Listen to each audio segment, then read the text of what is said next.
Renungan 29 Februari dari buku This Day in Baptist History dengan judul Menyanyi atau tidak menyanyi, itulah pertanyaannya. Nats yang diambil Efesus pasal 5 ayat 1 sampai 21. Benjamin Keats dilahirkan ke dalam keluarga sederhana. John Keats dari Stoke-Hammond, Buckinghamshire, Inggris, 29 Februari 1640 hari ini. Memperkerjakan dirinya sendiri untuk mempelajari kitab suci di awal kehidupannya. Benyamin menjadi yakin mengenai baptisan orang percaya. Ia menundukkan dirinya sendiri pada ordinansi ini dengan pengakuan imannya di dalam Kristus ketika ia berumur 15 tahun. Walaupun mendapatkan pendidikan formal yang sangat terbatas, ia menjadi sangat cakap dalam firman Allah. Dan pada umur 18, perkumpulan orang-orang percaya yang bersekutu dengan dia melihat dia cocok untuk mengkhususkan dirinya untuk pelayanan Injil. Pada umur 28, ia menjadi gembala dari gereja baptis di Horsley Down, London. Awalnya mereka bertemu di rumah-rumah karena penganiayaan. Tetapi mereka akhirnya membangun sebuah rumah pertemuan ketika penganiayaan mereda. Bangunan ini mereka perbesar beberapa kali hingga bisa menampung hampir 1.000 orang. Ia menulis banyak artikel dan pembelaan berkaitan dengan isu-isu pada masanya, termasuk keyakinan anti baptisan bayi. Karena karya-karya dan khotbah-khotbahnya diterbitkan dalam beberapa kesempatan, ia mendapatkan dirinya disidang di pengadilan. Beberapa di antaranya akan disebutkan nanti di dalam buku ini. Bukan hanya ada kontroversi dengan para petugas gereja negara, tetapi juga perbedaan pendapat di antara kaum baptis mengenai doktrin dan praktek. Atau tentu saja kebebasan untuk berbeda dalam isu-isu yang tidak fatal telah selalu dan akan selalu menjadi sebuah ciri khas kaum baptis. Salah satu kontroversi berkaitan dengan pertanyaan boleh atau tidak ada nyanyian jemaat dalam kebaktian umum. Media-media penuh dengan pamflet-pamflet dan buku-buku mengenai subjek itu. Keats adalah salah satu di antara mereka yang terlibat dalam perdebatan itu.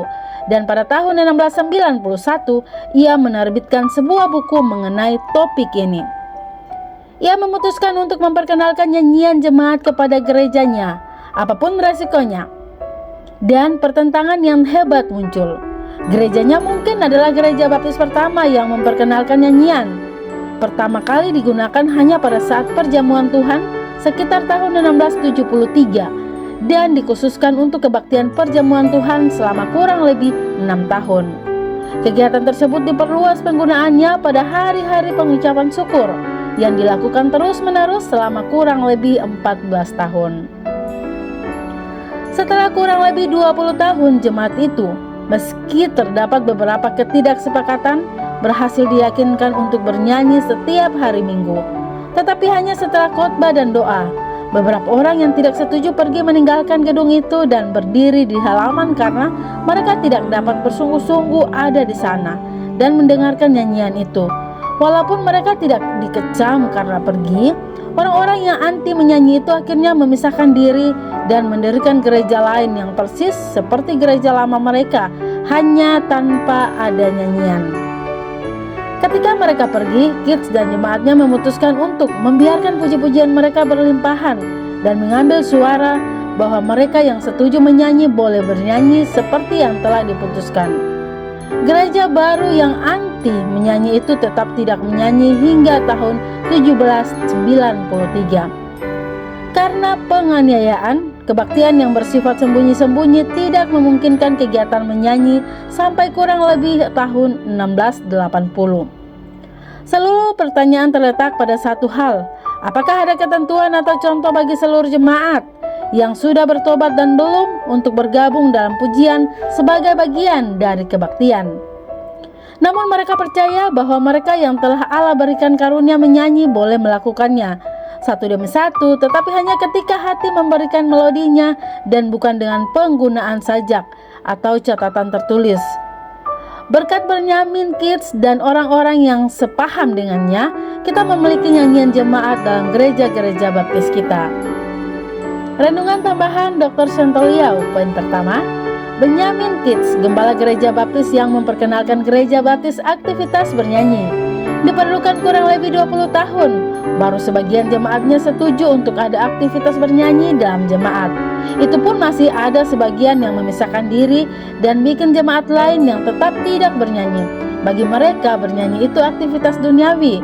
Sesungguhnya bernyanyi adalah sesuatu yang sangat berbahaya karena sangat gampang disusupi iblis untuk menggiring suasana sensual, pemberontakan, dan berbagai hal negatif. Bagi orang yang tidak menyadari bahwa iblis hanya memakai musik, lihatlah aktivitas voodoo, bahkan acara tatung, dan amati musiknya. Alat musik itu netral, tetapi genre musik tidak netral melainkan ada sifatnya. Kini semua gereja baptis bernyanyi. Masalahnya bukan lagi bernyanyi atau tidak bernyanyi, melainkan jenis lagunya apa. Orang-orang yang tidak mengalami musik selalu berpikir bahwa musik itu netral. Padahal iblis juga banyak memakai musik, tatung, voodoo, dan banyak aktivitas iblis yang memakai musik. Franz Mesmer pada tahun 1734 sampai 1815 adalah orang pertama yang menghipnotis orang dengan bunyi harmonika. Ia membunyikan harmonika dengan gaya tertentu hingga pasiennya tidak sadarkan diri. Musik sangat mempengaruhi hati orang. Pemimpin komunis sangat tahu memanfaatkan musik untuk memacu semangat pasukannya. Dan iblis lebih tahu lagi cara memakai musik. Perhatikan ayat tentang Lucifer. Rupanya ia memiliki alat musik gambus. Dalam Yesaya 14 ayat 11, musik sangat berbahaya. Poin ketiga, GBIA memutuskan hanya menyanyikan lagu himne dalam semua aktivitas jemaat karena kami sadar bahwa aktivitas bernyanyi sangat rentan disusupi iblis. Kami tidak berkata bahwa lagu luar himne itu lagu iblis, tidak. Tetapi kami melihat iblis sangat gampang masuk ke gereja melalui lubang musik. Dan kami tidak mau lubang itu menganga di gereja kami. Kami harus tutup sekalipun kami sangat sadar ada banyak lagu bagus selain himne, namun terpaksa kami harus mengambil kebijakan demi menjaga aktivitas bernyanyi tetap merupakan suatu yang menyenangkan hati Tuhan, menggembirakan hati, dan memajukan iman jemaat. Demikian renungan hari ini bersama saya Lina Dadi. Tuhan Yesus menyertai dan Maranatha.